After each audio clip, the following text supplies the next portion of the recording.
Hello, everybody. Sorry to interrupt. Shall we start? Right about time. Thanks for coming back. Sorry, I occupied the room today. We had some departmental business that now I have to take care of. What happens? So, welcome back. Do you remember much from last time?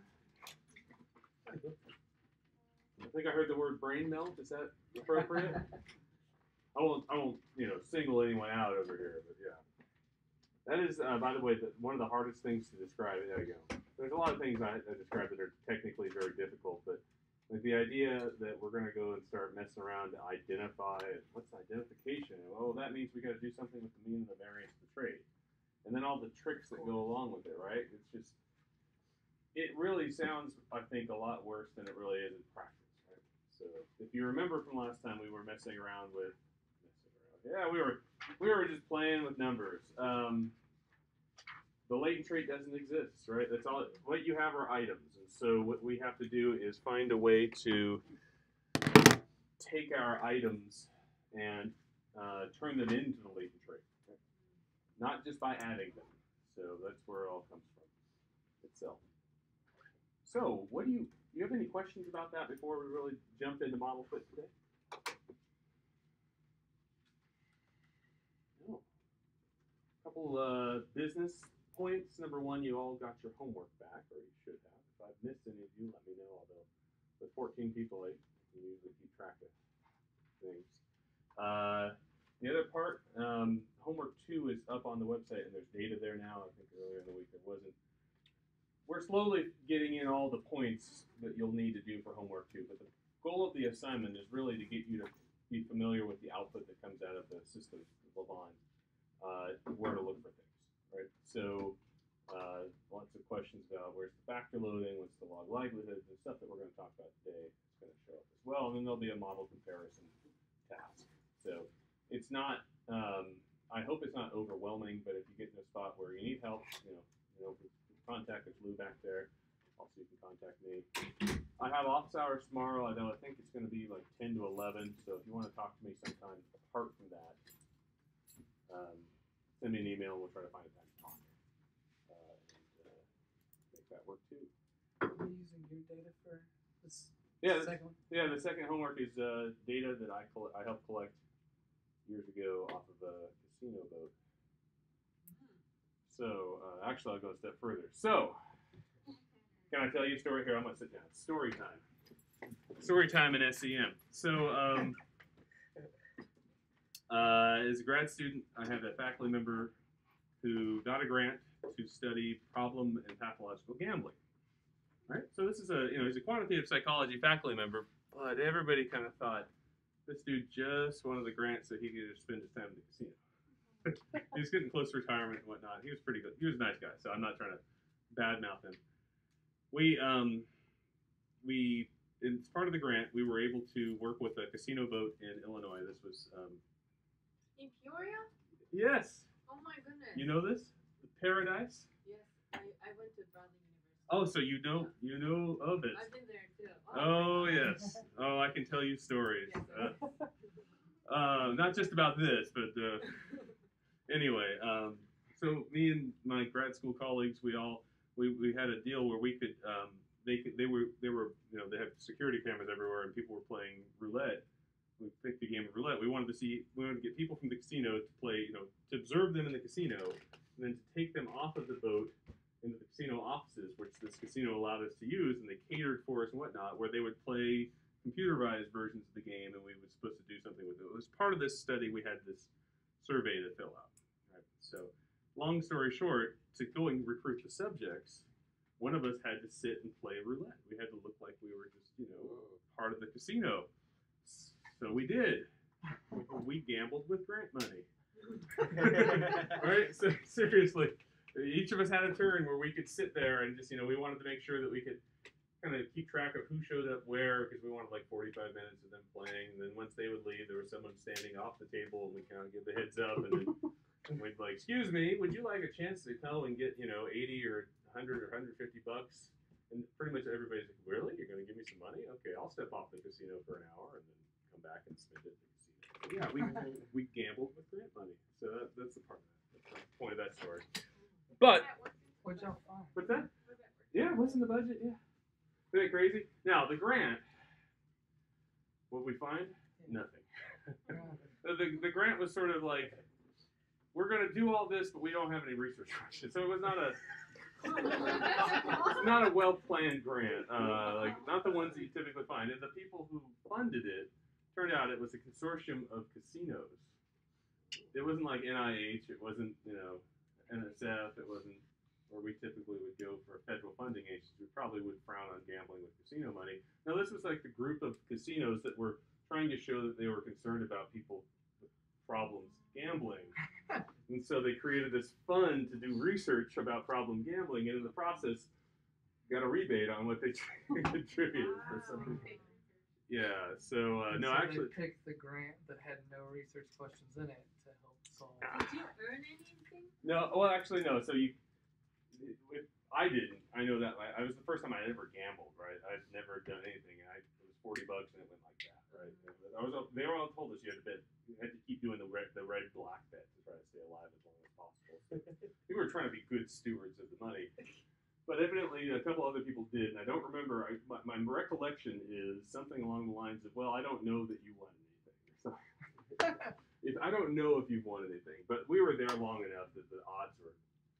I mean, the red black bet is like a 48% chance of winning on any hand, and so even if you win some, if you're there long enough, it go away. So we were there long enough where it just wasn't there. But the cool thing was, as grad students, the casino would take an office room like this, and through the middle of it, there's a table, and they had this big spread of food, and like sandwiches and desserts and whatever else, like from the buffet. And they're like, "Oh, you guys just take it home with you." And so like we did this like 3 or 4 weekends in a row, and it's like, "Oh shoot, we can eat for the week now. This is awesome, right?" So we were walking out of the casino, these big like legal boxes. There's someone asked us, "What's in the box?" "Oh, it's research." Cold cuts and salad and whatnot. There's research in there.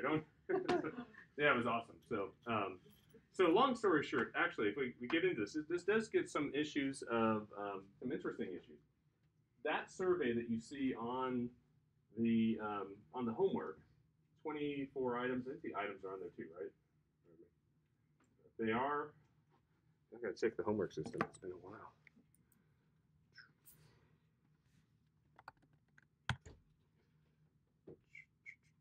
Just me.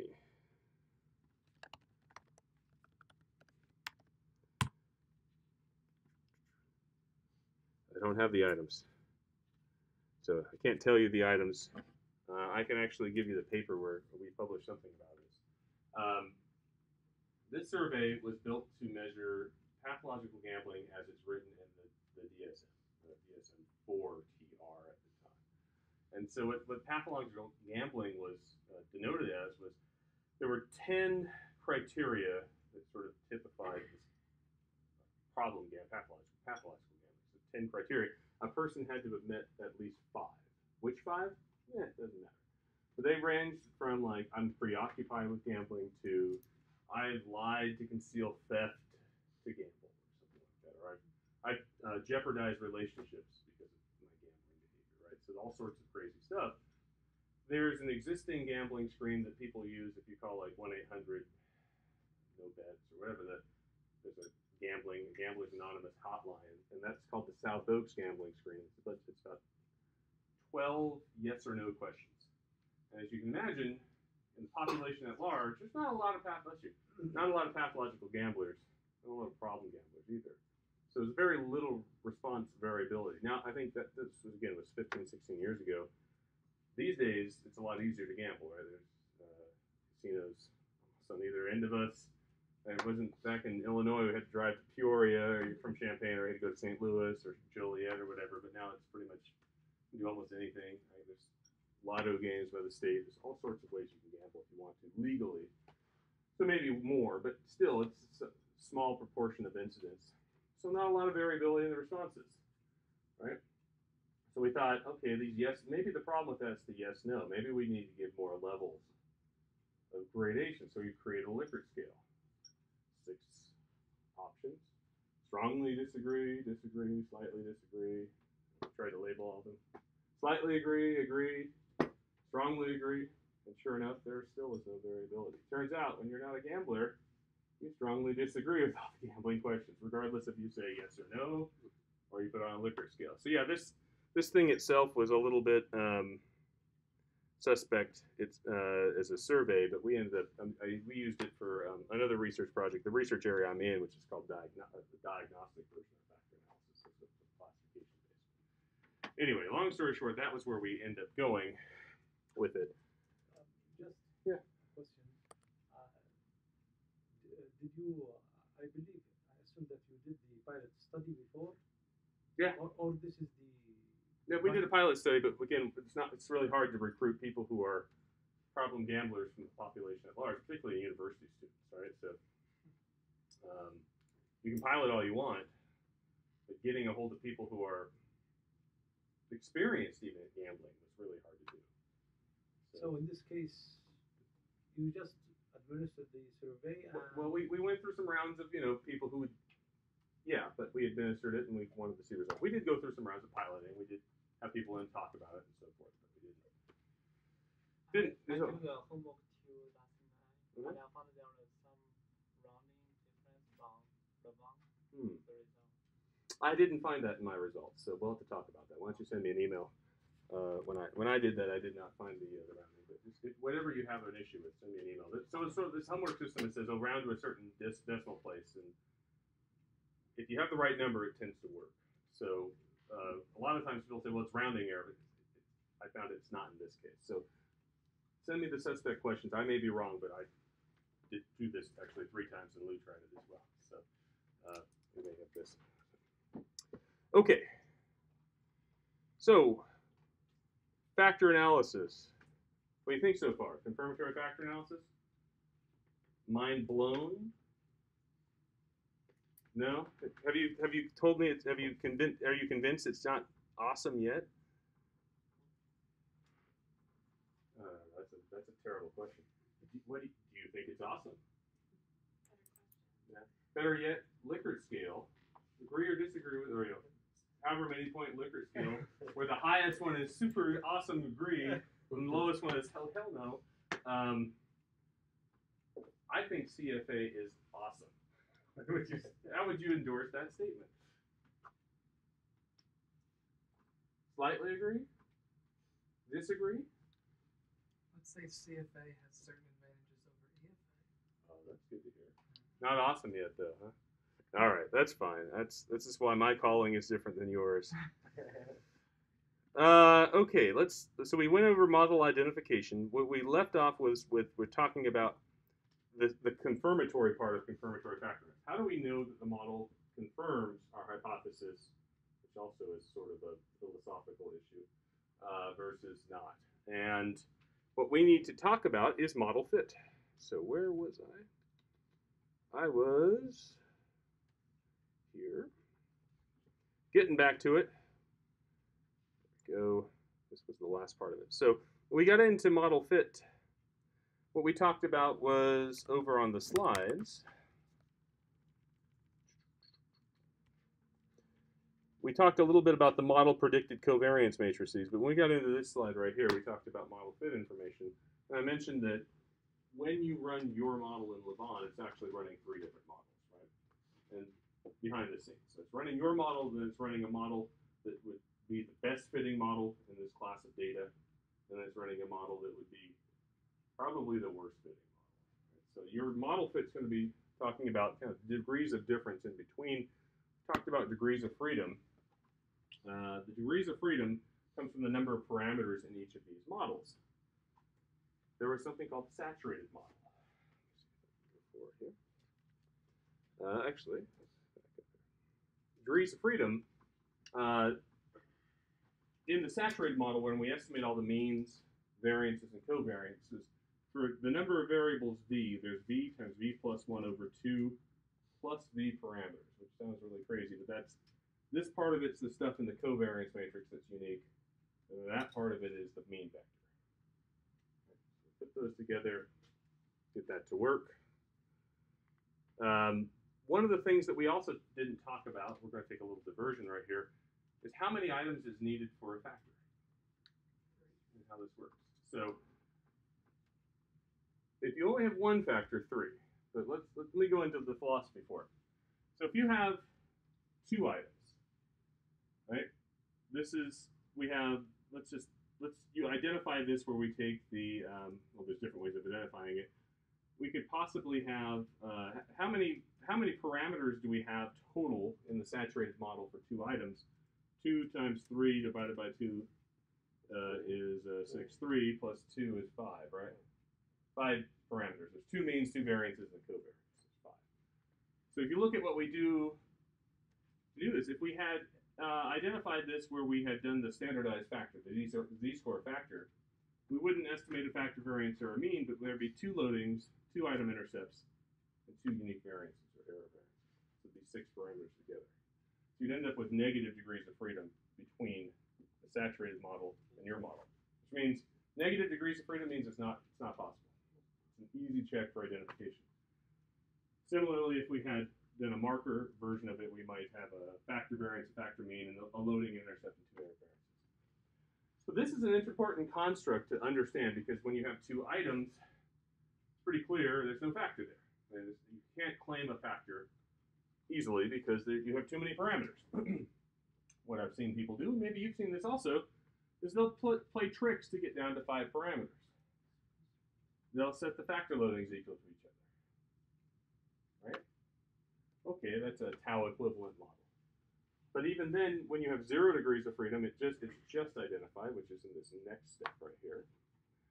And you really can't claim that there's a factor because it fits equivalently with the idea that there's no factor, it's just these variables have a correlation between each other. So remember this when we get to higher order factors, because there's a lot of times, particularly on this campus, particularly because of the influence of former faculty over here, people will say, I've got, these 2 traits, trait A and trait B, and I've got this great measurement model for them, and then I've got a higher order factor that says this thing is sort of measured by these 2 traits, right? So maybe I've got happiness at the moment and perceived future happiness, and there's an overall general happiness that goes to it. Still can't do that. 2 things don't make a factor. It doesn't make a strong argument for a factor being there. When you get to 3 items, however, take a look. With the 3 variables, there are total possible number of parameters, 3 means, 3 variances, 3 covariances, so 9. And depending on how you want to identify it, let's take the z-score. There'd be 3 loadings, 3 item intercepts, 3 variances, 9. You have 0 degrees of freedom between the saturated model and your model, which means it's just identified.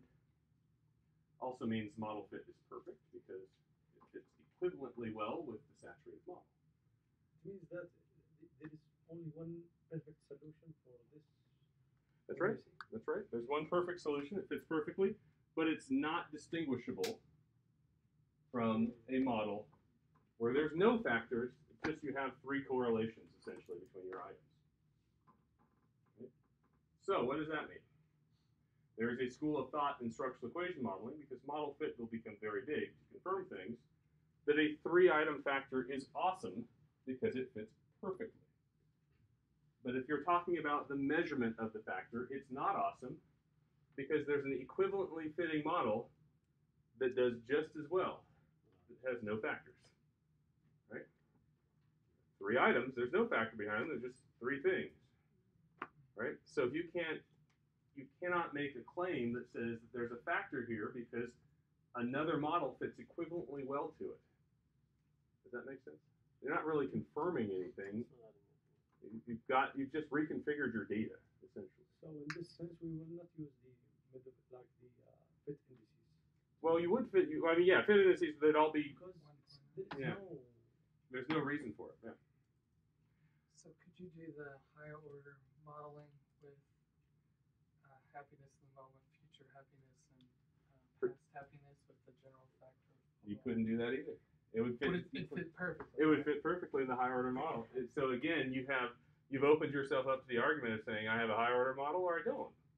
But really, by trying to confirm this, you're trying to actually say, I have this against an alternative, and that doesn't work as well. At least that's my philosophy. Shade it. Gotcha. So I understand the first column there where there's 3 items, item loading, 3 item intercepts, 3 error variances. Can you explain the second column? Yeah, this is the marker item technique. If we decided we wanted to estimate the factor variance, we'd set one of the loadings to 1, and then we'd have 2 loadings. If we wanted to estimate the factor mean, we'd set one of the intercepts to 0, and we'd have 2 item intercepts. So. Okay. And you still have 3 errors. Exactly. Yeah, that's the other thing about the number of different ways of identifying it. The mind melt from the last time was that each one of those has the same number of parameters. So they'll always have the same degrees of freedom. Luke. Could you please, what if we have like multi-level SEM, like you have 2 factors, like the first level, and second level you have a more general factors. How would you constrain? How would you? Let's talk about that later. Sorry. Yeah, the multi-level SEM is a whole nother class in and of itself. So. Actually, I have a question about the higher order model. Yes. When you say that we have moment like happiness and future happiness with a higher order happiness, in essence, you are saying there is a number of indicators in each factor, like the lower order factors. And the lower order factors are indicators of a higher order factor. Yeah. But what you said is you cannot do that in. Not with when you have 2 factors, because essentially the 2 factors are the items in that case. But if we have 3 for each lower order factor, if you have 3, you can do it, but it's not differential from saying there's no higher order factor. You just have 3 unique things. So just remember this shows up a lot in the higher order part, right? But we haven't gotten to higher order. We'll get to that once we get through IRT and whatnot coming up. But the higher order part that we talk about effectively becomes where the factors are the items, right? So everything we're saying about the items are going to be true when the factors are doing it too. Whenever you try to make a circle out of something, there are certain key parts that you have to do to make it work. So why does this work? Why am I saying this? In the just identified model, you can actually take, in this case, the correlation matrix and come up with the standardized loadings for each. We don't need to do that. What about over-identified? 4 items. An over-identification means your degrees of freedom are actually positive. That's good, right? Now you're going to have a testable hypothesis whether your factor model fits better than the saturated model. So you have a stronger argument when you get to over-identify. Now, there's a couple other things why you wouldn't want the 2 and the 3, although I will say this other part. It is possible to have a 2-item factor so long as there's another factor in the model that correlates with it. Right? Can you repeat that again? Yes. And I'll draw a path diagram. Let's imagine we have 5 items. They cross-load? No cross-loading. Hold on a second. We have factor 1 over here, measuring these items. We have factor 2 over here, measuring those items. And we have a covariance between the 2. This is identified. And it's identified because there's essentially 3 pieces of information giving us this factor. Not generally a good idea for a number of reasons. Again, it's in this region of the model, it's just identified. The other reason is that you're still in a situation where items count, right? If you're trying to measure something, you're not trying to put this in an SEM where you've got these things predicting something else. You're actually trying to give people a score on these somewhere. With 3 items, that score is not going to be very reliable. Right? The factor score is not going to be very reliable. There's nothing you can do to make up the reliability if you're interested in the score itself. But that's if you're interested in the score. If you're interested in doing SEM, yeah, it's possible to do this. The power, though, to detect some other effect. Again, let's imagine we have something out over here that is, I don't know, X, and we want to use X to predict these, right? The power to detect the effects there is very limited because there's not a lot of reliability in these factors. The more items you have, the more precise these are, the better, the smaller variance on each of these happens to be, so the better you have a chance of figuring it out. So it's still an issue. Oh my goodness, this is killing me. So it's kind of similar to the idea, like to the idea, the general idea of reliability. If you have more items, Yes, it is very similar to it. But which item matters now? yes, But we're going to talk about that shortly. We'll get to model fit, and then we'll get to reliability for these things coming up. But what we're going to find out is that the factor loading, right, technically speaking, the factor loading over the unique variance, the ratio of the factor loading to the unique variance, describes how much information about the factor each item provides. And items with bigger ratios, another way of putting it, bigger standardized factor loadings, will give you more information about the factor. They'll up the reliability more than items that won't. So there's a differential impact of each item in this model, potentially. Whereas in the old school, how do you make reliability better? Well, find some correlated things and add them together. But they all count the same. They don't count the same. Other questions? Are you saying factor loadings and item loadings interchangeably? Sorry, factor loadings, yes. Yes. Okay. No, it's Pardon me. just like, Sorry. Don't Factor loading, and I mean factor loading when I say item loading. The factor loadings, yes. Pardon me. Thank you for clarifying. I am sorry. Other questions? Is the pacing good? I know this stuff is like completely abstract right now, right? So I'm trying to make it through so that we don't like, oh yeah, and this, and this, and this. But that's sort of what I feel like we're doing, piling on. There are other ways. So this is that slide that talks about what you can do. There's another type of issue that shows up is that we have this mathematical identification, right? There's certain fundamental properties that we need to have. Where it comes from is the idea that we have a series of equations. There's a set of equations that are given by this model with unknown parameters in them, and we have to essentially have enough unknown things to match the known things we put in there, right? So covariances or correlations. So that's the mathematical part of it. But you can get the math right, but still have the data not cooperate for you, right? So here you may have specified a model correctly, but things might, in technical terms, blow up the computer. What do I mean by blow up? Fail to converge. Like Lavon doesn't give you output. It has a red warning. Okay. Why is it not converging? Well, you may have a case where you have a zero loading, or there's an unexpected, like this is not just identified model, right? We have 3 items measuring this factor. But what if this factor loading was exactly 0? We wouldn't have 3 items measuring the factor then.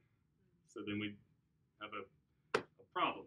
So this is what we call empirical under-identification, right? Similarly over here, right, we have this model where we have these 2 factors. If the covariance is 0, that'd be a problem too. And actually, technically, I should have drawn this. This is actually identified right here. But if that covariance is 0, then it becomes unidentified, and we have a problem. So this does occur sometimes. It can happen.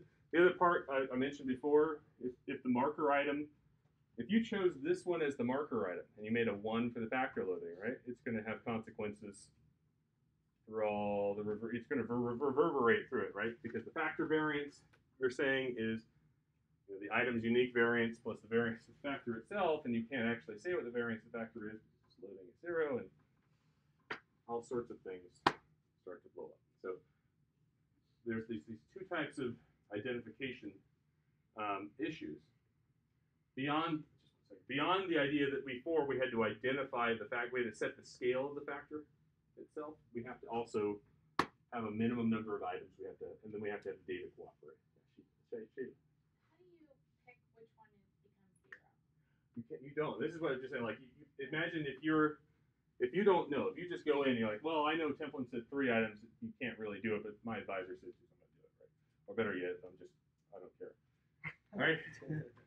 And so you like, because I understand the z-score thing, so I'm going to do the z-score factor, and then that item itself, as we run the model itself, it just happened to have no relationship with the factor.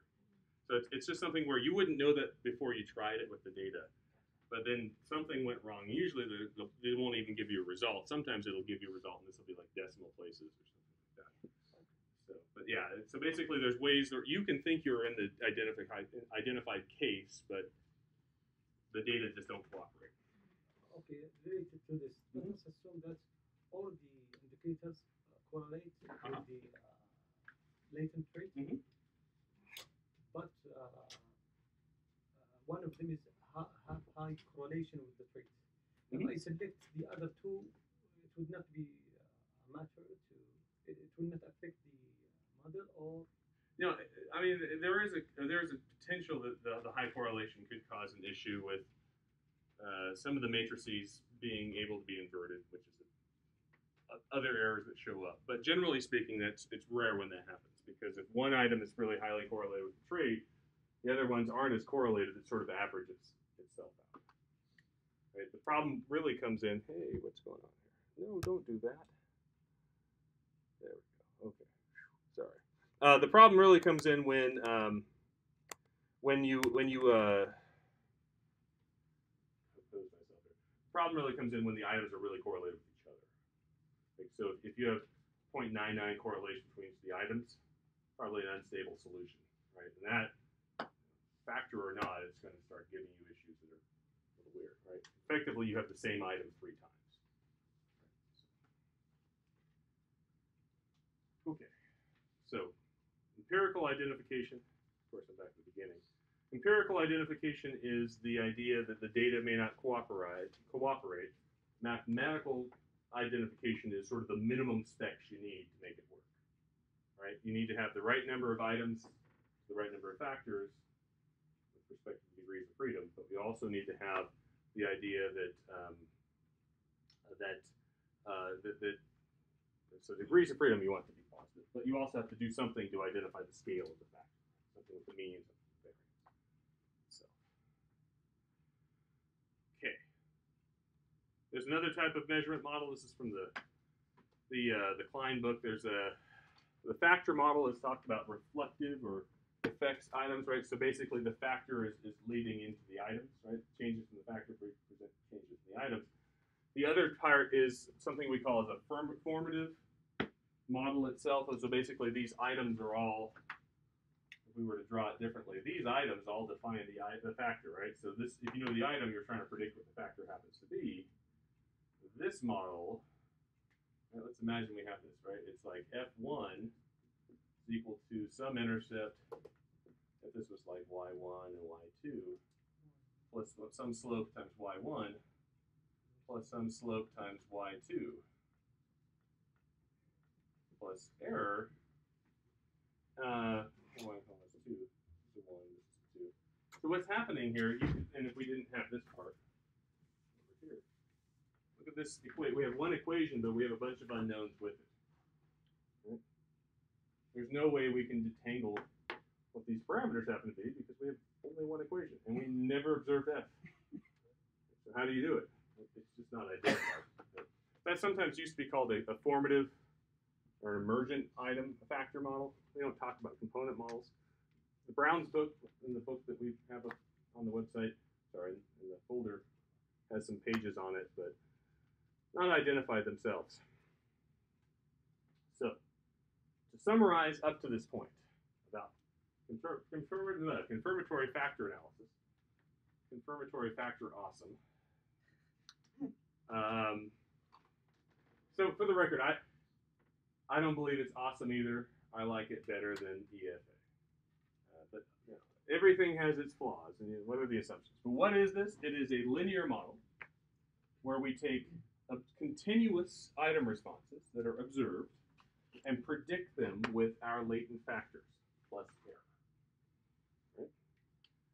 Because when we do that, we have a set of simultaneous equations. We can come up with what our covariance matrix would be if the hypothesized model was true.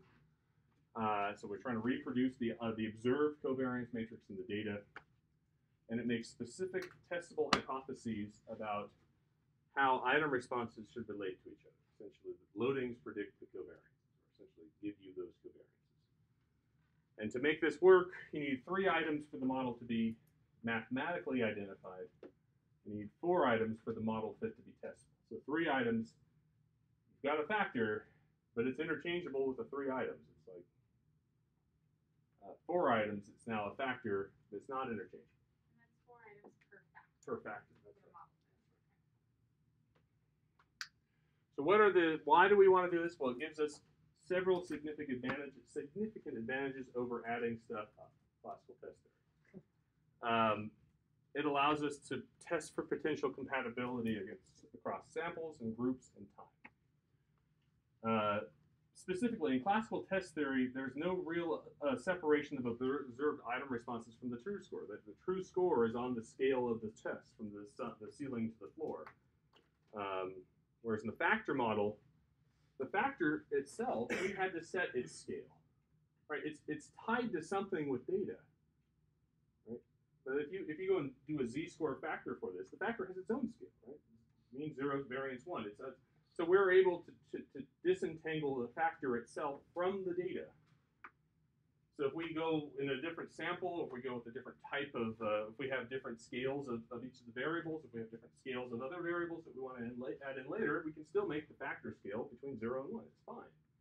Right? Whereas any of those issues would cause, any of those things, if we had added an item with a variance of 100 when every other item's variance is 10, it would cause all sorts of weird things to happen in classical test theory, but in the factor model, it's fine because each of the model parameters and the way it's set up disentangles the scale of the item from the scale of the factor. Now again, even under the marker item approach where we set a loading equal to 1, the factor is not identical to that item, right? We've just somehow found a way to tie a number to the variance that's still disentangled from what we do. So that's the big thing that happens here. Let's talk about estimation. There. Estimation. You put in something about estimator, it goes into a black box, and you have answers. Does that work? Ta-da. No, not really. What do we have to estimate? Let's imagine we have a model with 2 correlated factors for 6 items here. Right? So we have factor 1 measured by items 1, 2, and 3, factor 2 measured by items 4, 5, and 6. So let's also imagine that we do a z-score standardization for our factor. So that means each item has a loading. So there's 6 loadings. Each item has an intercept, 6 intercepts. Each item has an error or unique variance, 6 of those. So there's 18 parameters that come from the items themselves, but we also have a factor covariance between factor 1 and factor 2. So there's 19 total parameters. And we assume no correlation between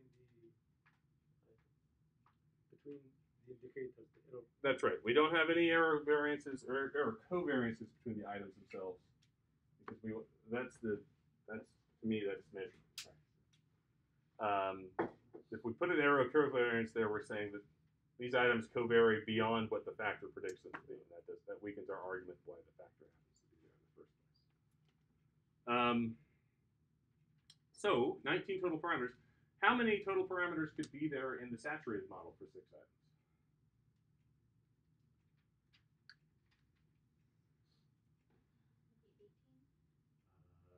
You think there? V times V plus 1 over 2 plus V. 6 times 7 over 2 is 21 plus 6 would be 27. Is that not? Okay, so well, here let's work it out, right? The mean vector, there's 6 items, right? So there's 6 y bar 1 to y bar 6, right? And the covariance matrix should be 6 by 6. Down the diagonal here, there'll be 6 variances, so that's 12. In the off diagonal, there's a bunch of covariances, 5 plus 4 plus 3 plus 2 plus 1, so it's 6, 12, 13. So 6, so 20, 25, 27. 27. I can't count words. 27. So that's where that's coming from. Does that help? Was your question how many total parameters did you say? I said how many total in the saturated model, how many parameters would there be? How many estimates would we have? Is the saturated model the one where, so when we talked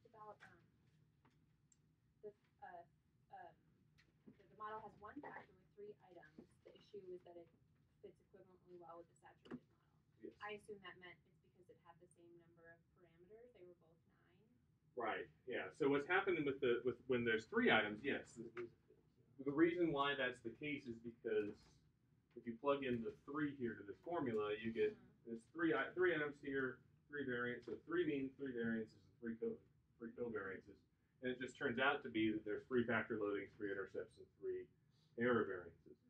But as you go above that, when you get to 4, you have 4 factor loadings, 4 unique variances, 4 intercepts, so 12 parameters in the factor model. But in the saturated model, you'd actually have 14 because there would be 4 means, 4 variances is 8, and then another 6 that come from the off diagonal. So yeah. The saturated model is this, like, let's just throw everything at the data and see what sticks, estimate it all. Whereas the factor model, once you get beyond 3, you'll have a different set. So yeah, if there are 27 total parameters in the saturated model and 19 total parameters in your model, the degrees of freedom is 27 minus 19. So you have 8. So this is an over-identified model. Right? So we should get unique estimates. We should be able to test model fit. The item parameters are fixed effects. You're used to regression or mixed models or multi-level models, which may not be. That's a key distinction. The item parameters themselves do not have an assumed distribution. That's what that means. So the factor loading doesn't have a distribution. We're assuming about it. We're just saying it exists. We actually get a distribution using theory about what we call asymptotics. As n goes to infinity, this thing becomes normal because we're using maximum likelihood. That's where that p-value comes from. But we're not assigning a distribution to it. Yes. Sorry, just I want to be sure about Yep. So now we have 8-degree freedom, which means that we, theoretically speaking, we will plug each one to see how it contributes to the model vector in the reproduction. I'm getting ahead of us here, so hold off that question for just a moment. We have 8 degrees of freedom. It just means it's over-identified for right now. Just hold on to that. All right. We will have model fit tests. What we mean by that, we'll get to in just a little bit. Just hold on to that for right now. So, fixed effects means we don't assume a distribution about the parameter. Right? So we're not assuming a distribution about the mean. We're not assuming a distribution about the item intercepts, the factor loadings, or the error variance. But the factor itself, each of the factors, we do assume a distribution of that. We assume that they're normally distributed, or multivariate normal. And that we're going to somehow either estimate their variance or some covariance between them. In this model up here, there's a covariance. We fix the variance to 1. In the terms of mixed models, that would mean these are random effects. So we are interested in that. We do estimate them. So what happens when we go use maximum likelihood is we end up taking, we want to obtain the most likely values for each unknown parameter in our model. And by unknown parameter, I'm actually just talking about these 19 parameters here. In a CFA, we can use a likelihood function that doesn't have the factors in it because the multivariate normal distribution is just easy to work with. There's a solution for it. We actually saw that before. Remember the covariance matrix of our data with the factor model? Oh, we didn't want to dive deep into matrix algebra, but remember this slide? Say if the factor model is true, it should look like this. This is what the data should look like. So in your multivariate class, did you see the distribution function for the multivariate normal? No? Well, I will show you.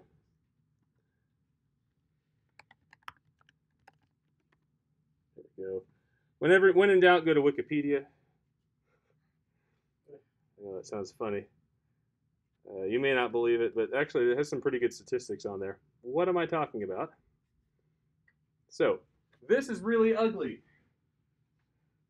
But what is it doing? This is what the likelihood function is built off of, to do maximum likelihood. So the computer starts, it says, I'm going to guess all the parameters, all the loadings, intercepts, unique variances, and anything about the factors, variances, covariances, means that you decide to estimate. Well, the item intercepts give us mu, what the data's mean should be. The items And then the factor loadings, unique variances, and anything about the factors gives us sigma, what the data's covariance matrix would be. That was that slide I just showed you. And each person's data shows up in X. So you get all the parameters that tell you what the mean vector should look like, the covariance matrix should look like. You plug in someone's data, and this tells you how likely those parameters are based on someone's data. Right? So what the program is doing, effectively, is it's searching what we call a likelihood surface for the most likely values of the parameters given the data that we have. And what's the most likely values of these parameters that we have? And it tries out different values for the loadings, for all the parameters you don't know, for all these.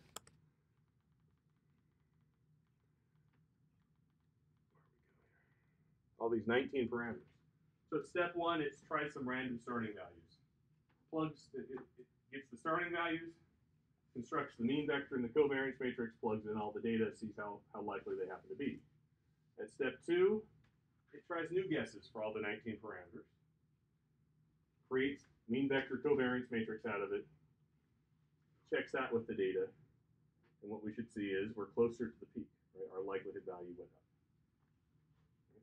And then we keep repeating that process until the next step, the difference between the likelihood for the last step and the one right before it is next to zero, which says we're right at the peak. So that's how it's searching. It's searching sort of it's an efficient search. It uses something called Newton-Raphson most often. There's other ways of doing it as well, but it's trying to basically predict the next values of parameters that get you closer to the peak of the likelihood. And the peak of the likelihood function is important because once we get the peak, we get a whole bunch of other cool things like the standard errors of the estimates, and then we can use that to help us with model fit. So once we're at the peak itself, we can derive model fit. I'm sorry, maybe this is not related directly, but what's the statistical technique embedded in the maximum likelihood to see if the next iteration is significantly different from?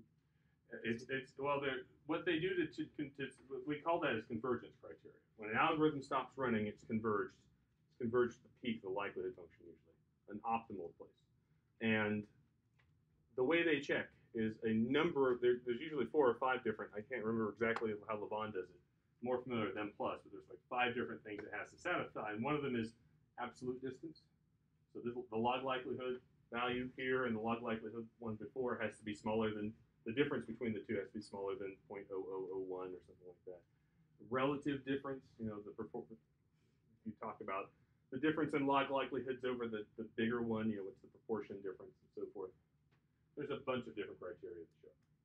So, related to the second point, so when your estimate is at its best, then your standard error should be as close to 0 as possible. Not necessarily. The standard error is still related to how much data you have. Right? So if you have your best estimate, you have the likelihood function, you still have noise in the system, but the best guess of the maximum likelihood value allows you to believe the standard errors are true. So sort of the likelihood theory that goes behind it is, and why we use maximum likelihood, why people have used it in the past. And that's not to preclude, the same theory applies to Bayesian too, so I don't want to say bad things about Bayesian. But once you're at the peak, then there are certain properties that the estimates hold. One of them is that as n goes to infinity, as your sample size increases, the estimates become their true value with a certain probability. They converge in probability to their true value. Another issue, another part of it comes, it's called consistency. The other part we talk about is something called efficiency, which is sort of related to standard error. When they're at their peak, the standard error comes from a function of that likelihood. That's usually the second derivative. Well, it's called the information matrix, which comes from calculus of that. You said that was efficiency?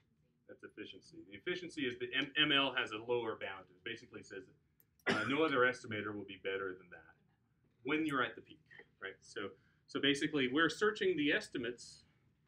We're searching around for those. We get to the peak, and then we go and calculate the standard errors, and we believe them. That's basically it. But that doesn't mean that they're close to 0. Yeah. They're just believable at that point. Yeah. Okay. Thank you. Jihan. You have said the robust maximum likelihood is used when the indicator the distribution of indicator is not normal. Right.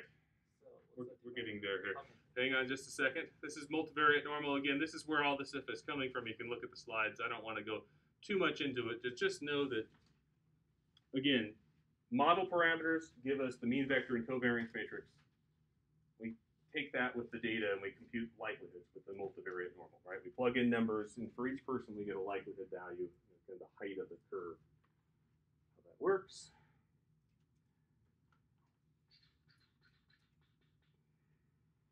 So, hold on to robust maximal likelihood for a little bit longer. We're going to talk a little bit about likelihood ratio tests, where they come from at this, but then we're going to get into robust maximal likelihood. When we get here, how well do the model predictions match the data? What we want to do is to see our model's log likelihood. So remember, in a maximum likelihood setting, you can do something called a likelihood ratio test, right? So when you have two models and one is nested within the other, meaning effectively it's like a reorganization of parameters. It has smaller numbers of parameters than the other. You can go and take -2 times the difference in log likelihoods and come up with a test statistic for those parameters, the models, effectively, right? So what we're going to say is the following. We're going to form a null hypothesis. And this is a really non-technical null, right? Our model is correct. Right? That's our null hypothesis. Right? So how do we know that? We estimate our model.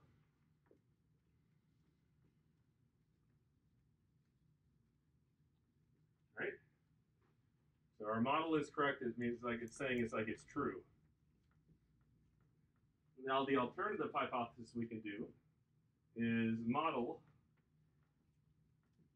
is not equal true. Right? Like a typical alternative would be. Now the actual parameters that go into those hypothesis tests are less important. People actually use those in papers very much, but effectively it's saying we're going to have to find a model where, another model out there where this model isn't true, and that's where we estimate the saturated model.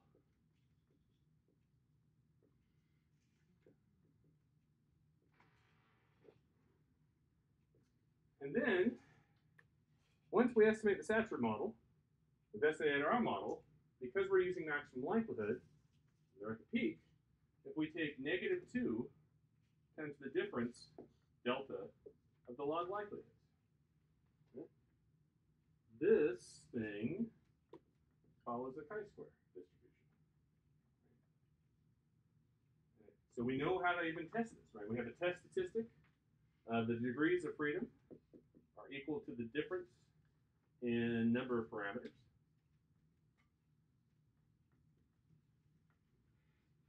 So we fit two models. The saturated model has our model nested within it. So it fits what the definition of what a likelihood ratio test should be. We're using maximum likelihood.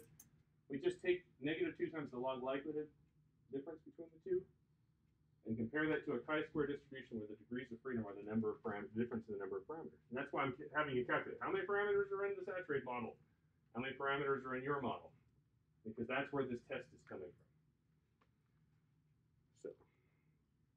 So that's great, right? But what if our data aren't exactly normal? Oh, we got all sorts of things. I hate this. I just installed something called Xmarks to sync my bookmarks, and it keeps popping up a box, and I didn't tell it. You know what I can do? How about I just kill it?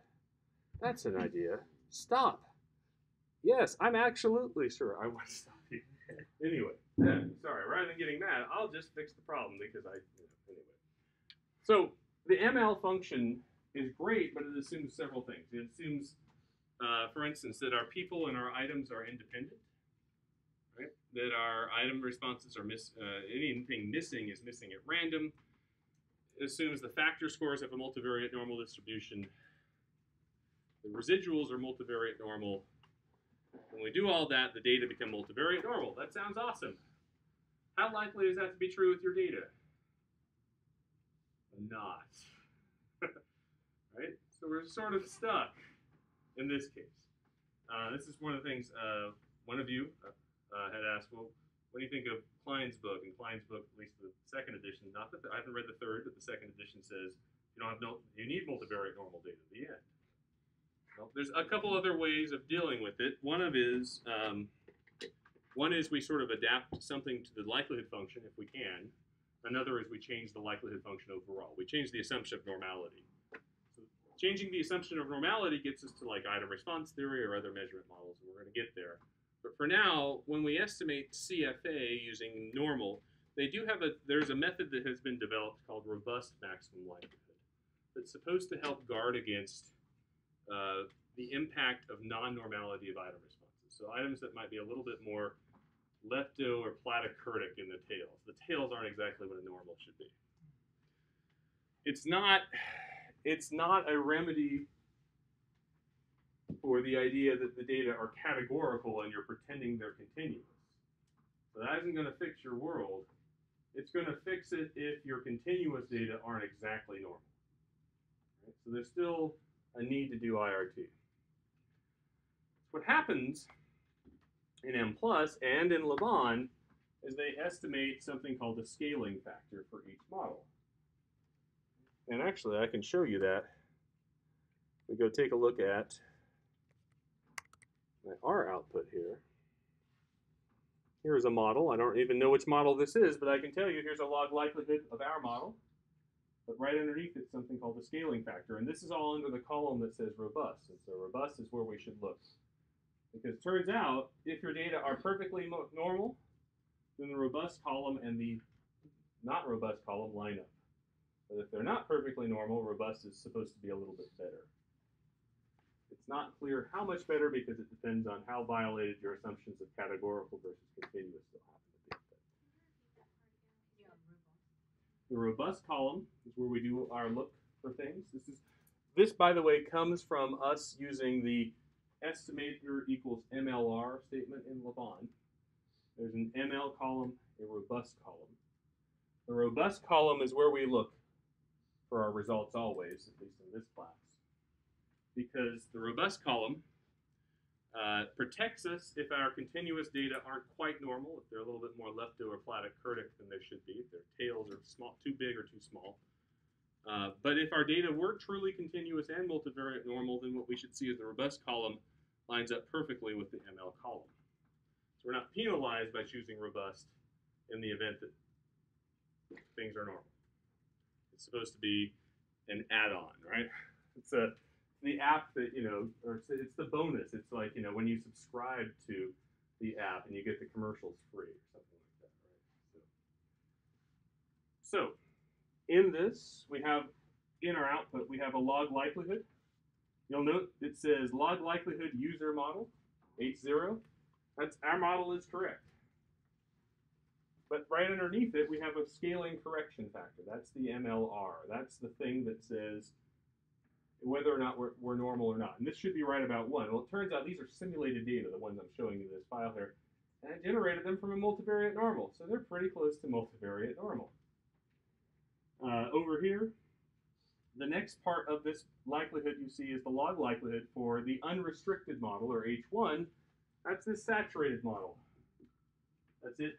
Lavon estimating 2 different models for you, 2 of the 3, and giving you that information. And again, it also has a scaling factor. So flipping back to the slides, if the scaling factor is right about 1, it's perfectly multivariate normal. It becomes like ML. It's a little bit bigger than 1. We have 2 fat tails. It's called leptokurtosis, which is one of those awesome stat words, like heteroscedastic. You can tell a stat teacher, right? And then there's platykurtic, which is too flat as well. So the nice thing is this helps it will adjust our likelihood ratio test according to how much non-normality it is. So a saturated model is typically platykurtic? Not necessarily. It just happened to be this way in our data, with simulated data. What tends to happen is if the data are really all are categorical and stuff, these numbers can be really crazy. And I don't put a whole lot of stock into what they are. it's more, once we do this, when we do a likelihood ratio test, we're a little bit more protection, that's all. Excuse me, can you go back to the data itself? Yeah. No, right here. Maybe you answered, but maybe I need more clarification. The likelihood for the two models, it seems to be like the equal, like for the maximum likelihood and the robust maximum likelihood. Yes, and that's what's going to happen. The likelihoods are going to be the same. It's the same peak, but what's being calculated as some of the function of the data is the scaling factor. And what you would see is that if this scaling factor here and this were both equal to 1, then this likelihood rate, this is actually the likelihood ratio test right here. This is the negative 2 times the difference. This number and this number would be roughly the same. So, but we're going to get to why that is. Let me go back to it. Hold on a second. So the big picture is it adjusts the likelihood ratio test. The other big picture is that it helps you with your standard errors. Right? Because if your data aren't normal, then the standard errors of each of your parameters are going to be off. And that's important because those are where a lot of your inferences come from, right? Particularly if you're doing SEM and you've got an effect predicting a factor. If that standard error is too small, you're going to be more likely to have type 1 error issues. Too big, you're going to have power issues, right? So it's going to try to help adjust those. No worries. So what happens in Lavon, even if you don't want it to, it's adjusting the standard errors. It will always go down here, and it says here, standard errors, robust Huber-White. Regardless of whether you tell it estimator equals MLR or not, it gives you this leptoplatykurtic protection for the standard errors always. M+ won't, but Lavon does. So it's a good thing. Right. Nobody usually asks you about that. For the record, you don't usually say that. You would say, my model was estimated using robust maximum likelihood. That's it. Right? So when people say that, because M+ is usually the dominant program, they understand that. Or if you say using Lavon and R, then people will typically understand what that means. So we don't report the scaling information. Not usually. So we're going to get into that. The scaling information sometimes gets reported, but we'll hold on to that for just a second here. Let's talk about model fit. The big picture is we want to come up with the covariance. Remember, we said the mean is perfectly reproduced for each item. The variance is perfectly reproduced, and that's that sum thing that we have. But the covariance is where the primary source of misfit happens. And so this is what we end up having. These 3 models that get estimated in the data. When you run your model, H0, that Lavon and M+ calls, it's H0 because it's the null hypothesis in this confirmatory approach. It's likely going to be somewhere between saturated model, where everything's estimated, and the independence model, where we're just estimating the variances separately, and the covariances are set to 0. So that's a weird one. You would never expect data to be like this, right? That's sort of like the worst case scenario. Right? If your data look like this one, you can stop. Don't do any other analyses. Put the data down. Don't waste your time, right? There's nothing to see here. There aren't factors. Nothing's correlated. If your model looks like this one, that's the best case scenario. It's saying that it's plausible your model it would fit perfectly, right? You thought this is the structure. Your covariance matrix should look like it, and sure enough, the covariance matrix of the data looks like the covariance matrix that you're hypothesizing by the structure. So all model fit indices that we're going to derive are going to be somewhere between these two, or directly comparing your model with one or both of them. So, this is the M+ version of it, but I can tell you this in Lavon. In Lavon, we end up getting, and this is where I'm going to flip over to our example, model fit information. First of all, the log likelihood and information criteria. These are, again, we just talked about that. The log likelihood is the peak of the likelihood function, the log of the peak of the likelihood, sorry, the peek at the log likelihood function for your model, which is H0, and the saturated model, which is H1. I think that's the biggest struggle I've had, and when I learned this and when I was doing this was why is it H0 or why is it HO? Like an M plus, like for whatever reason, it's like why is it calling my model? Which one's HO? Like, oh yeah, H1. Okay, just remember this confirmatory means hypothesis test. You're trying to your null hypothesis is your model is fitting. Then what we get from this is a set of information criteria. So these are related to your log likelihood. The information criteria are things you use when you want to compare model fit of non-nested models. Have you seen information criteria before? AIC, BIC, ever heard those terms? What happens? Smaller is more parsimonious. That's right. You take the models that you've estimated. You have a bunch of models you've estimated, some of which are should be non-nested. Nested models, the likelihood ratio test is better, but non-nested, you use this.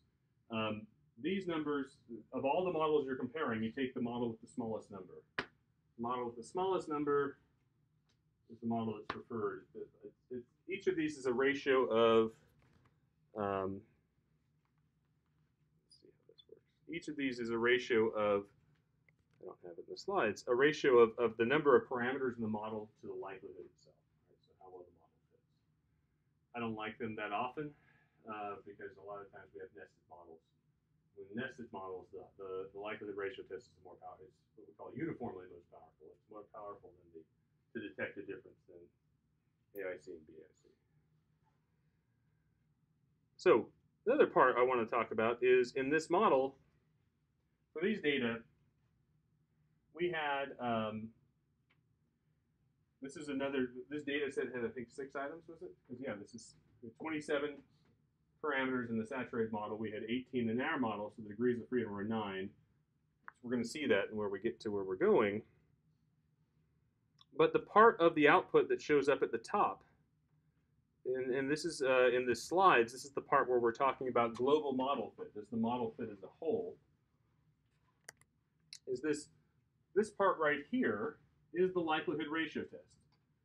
So the ML column takes -2 times the difference in log likelihood. Puts it there. With the degrees of freedom 9, right? That's the number of parameters in the saturated model, 27, minus the number of parameters in your model, 18. That's where the 9 comes from. And so it says p-value. So what's this doing? What's the hypothesis test for it? It's this one. The model's perfect. Your model fit is correct versus it's not. So we rejected the null hypothesis. So if you're you in this situation, you would say, wait a minute, my data don't fit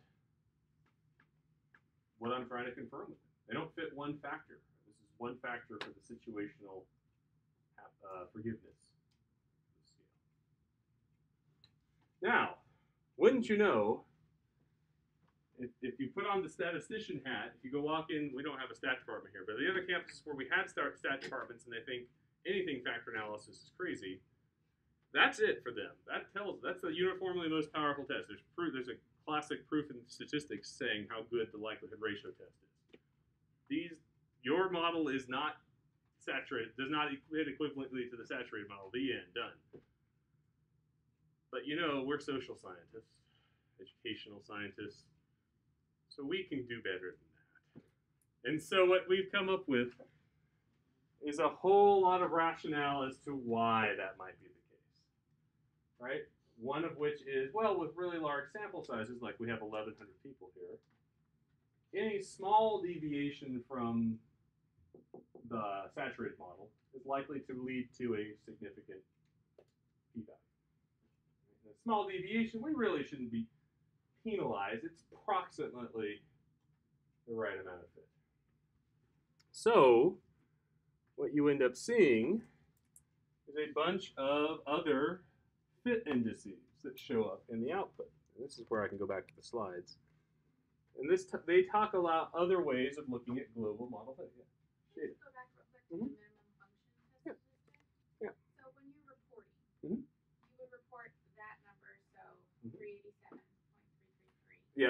actually you probably go robust. I should have said that. Okay. Robust is a scaled version, so it's Okay. the negative 2 times the difference with some factor of the correction factor in.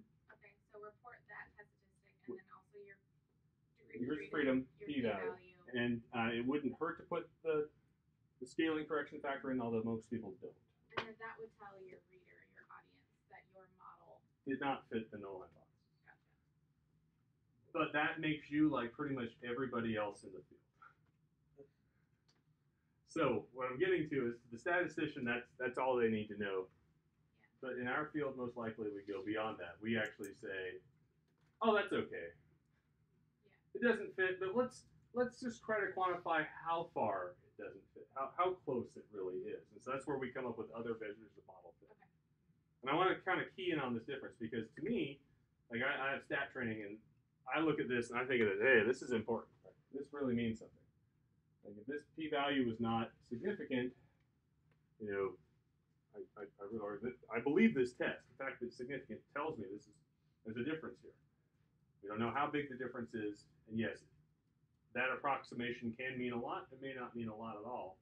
But in the field of social science and education, what we typically do is we almost always find this is the case with p-value 0.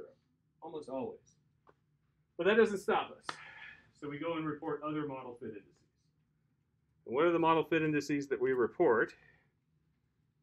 There we go. This is talk about the standardized root mean squared residual. Actually, let's go a little bit forward. Actually, there's a couple other things. One of the things we can do on the output, you'll see at the very bottom here, standardized root mean squared residual. This talks about how far off effectively your correlation matrix from your data is from the correlation matrix implied by your model. So how far on average, each correlation is off between the two. Right, so what this is saying is this value 0.079, I'm saying correlation in quotes, it's effectively a correlation. It's a standardized effect. SMRMR, we call it. I don't know. There's no way of pronouncing it. SRMR. It takes, how I said before, the model sort of implies a covariance matrix, right? You take the factor loadings and the factor variances, the unique variances, it comes with covariance matrix. We look at that covariance matrix, we can convert that into correlations. We look at the correlation matrix for the actual data, and we look at the difference between the two squared for each cell, summed together, and take the square root of that divided by the number of cells we have. So it's effectively like how far off on average each correlation happens to be. We want this to be 0. The fact that the correlation is almost 0.8 off, that's a pretty big deal, but how do we know it's a big deal? There's certain standards that we come up with. Would you prioritize SRMR over CFI TLI? No, I don't ever. Okay. This is sort of the weakest one. SRMR? Yeah, people don't like this one a lot, mainly because there's a standard people call 0.08 or less, but that's sort of, where does that come from? I don't know. Of course, then again, the other ones have a standard, and we don't know where that comes from either. So. The others that we talk about start with, one of them is the RMSEA, which starts with a root mean square error of approximation. What this talks about is effectively says how far off you are per degree of freedom. So how far off per degree of freedom are you? It likes, there was a paper with Peter Bentler's name attached to it, I can't remember the co-authors years ago, that said 0.05 is great for this. That's there you go, yeah, there you go. You want that to be 0.05. Actually, I've run over time. So we'll stop there. But, yeah, why 0.05? Who knows? And in our data, RMSEA is, again, we look in the robust column, 0.215. That is not good fit. So then we'll make modification indices to try and say this is... We're going to try to go and investigate ways of improving model fit. To explore our data. We're going to do an exploratory version of we're going to do EFA with CFA. It's another way. Thank you all for your time. Have a good rest of your week. Have a good weekend. We'll pick up RMSEA when we come back, all right? Thank you. It was zero.